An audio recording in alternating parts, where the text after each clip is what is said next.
एक तरफ मोदी सरकार कह रही है कि गरीबों को ई रिक्शा बांटे जाएं जिससे गरीबी दूर हो, तो वहीं प्रशासन उसका उल्टा करता दिख रहा है। प्रशासन ने तुगलकी फरमान सुनाया है कि शहर में ई रिक्शा वाहन बंद कर दिए जाएं। अगर ऐसा हुआ तो गरीबों के पेट पर लात पड़ेगी, उनके परिवार भुखमरी की कगार पर पहुंच जाएंगे। ताजनगरी आगरा में ई वाहन व्यापार एसोसिएशन के बैनर तले जिलाधिकारी एवं पुलिस उपायुक्त को ज्ञापन सौंपा गया।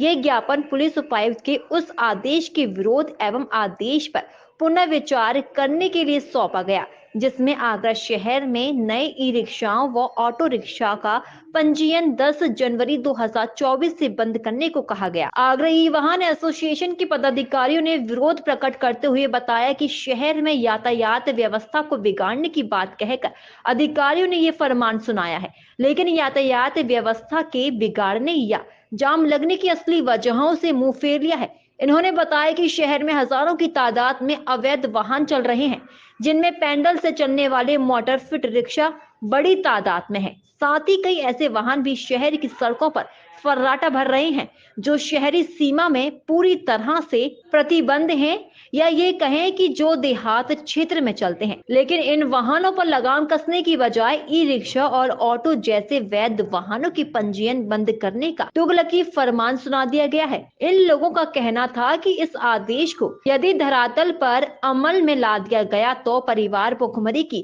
कागार पर पहुंच जाएंगे और हजारों लोगों के सामने रोजी रोटी का संकट खड़ा हो जाएगा। अंदर आया था कि 10 तारीख को ई रिक्शा बंद हो रहे हैं। वो एक ऐसा फरमान है कि जिससे काफ़ी सारे लोगों की रोजी रोटी पे असर पड़ेगा, और जो भी लोग इस व्यापार से जुड़े हुए हैं, जो काम कर रहे हैं और जो उनके यहाँ जो रिक्शा चला रहे हैं, सब लोगों पे, गरीब लोग जो रिक्शा चलाते हैं उनकी रोजी रोटी पे सबसे ज़्यादा असर पड़ेगा। हम सब लोगों तो बेरोज़गार होंगे ही, साथ में जिन लोगों को हम रोज़गार देते हैं, जिन्हें हम रिक्शा देते हैं, वो भी सब बेरोज़गार होंगे। हर महीने करीब 300 से 400 ई रिक्शा आगरा के अंदर प्लस इलेक्ट्रिक ऑटो मिलाकर 700-800, मतलब कितने, एक ई रिक्शा से करीब 5 से 7 लोग परिवार के जुड़े होते हैं।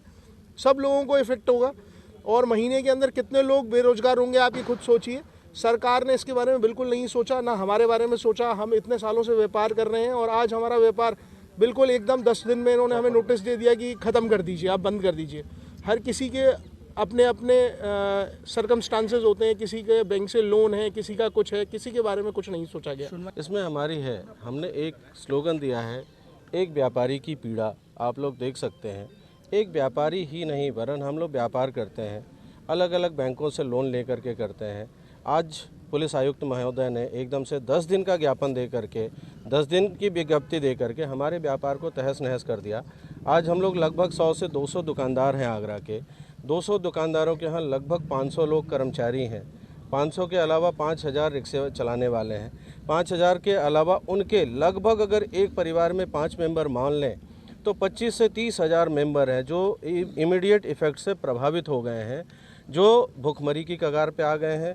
आज हम लोगों को समझ में नहीं आ रहा कि हम क्या करें। अपने ई रिक्शे जो स्टॉक में हैं, लगभग 200 से 300 ई रिक्शे आज सभी व्यापारियों के पास है। उन रिक्शों का क्या करें? अगर शासन प्रशासन के पास कोई व्यवस्था है, कोई वैकल्पिक व्यवस्था हमारे लिए है, हमारे रोजगार के लिए, हमारी रोजी रोटी के लिए है, इमीडिएट प्रभाव से बनाएं। अदरवाइज़ हम मांग करते हैं कि कम से कम 6 से 8 महीने का समय दें, ताकि हम अपने व्यापार को अपने रिक्शों को बेच सकें और अपना दूसरे व्यापार की व्यवस्था कर सकें। सुनवाई नहीं होती है तो क्या करेंगे? हम लोग आगे सभी परिवार मिल करके, सभी परिवारीजन मिल करके मुख्यमंत्री जी के पास जाएंगे। मुख्यमंत्री जी कहते हैं, प्रधानमंत्री जी कहते हैं कि आप छोटे से व्यापार करें। जब रिक्शे वालों की ही नहीं सुनी जाएगी तो हम भुखमरी और धरना प्रदर्शन करने के मामला ये है कि आगरा के अंदर बैटरी ई रिक्शास को उपायुक्त महोदय ने 10/1/2024 से प्रतिबंध किया गया है। इनका ये कहना है कि इन वाहनों से ट्रैफिक जाम होता है, इसलिए हम लोग माननीय आयुक्त महोदय को ज्ञापन देने आए हैं कि ये निर्णय उनका गलत है। हमारा ये भी कहना है कि आगरा शहर के अंदर अवैध वाहन काफ़ी चल रहे हैं, जिनकी संख्या सैकड़ों की तादाद में है। पैडल ई रिक्शा मोटराइज्ड है, उनको हटाया जाए। करीब वो आगरा में 3,500-4 हज़ार तो पैडल ई रिक्शा चल रहे हैं। आगरा के अंदर देहात की गाड़ियाँ चल रही हैं, लाल रंग के ऑटो चल रहे हैं, उनको हटाया जाए। एक्चुअल पोजीशन को ना हटाकर इन लोगों ने हमारे ऊपर एक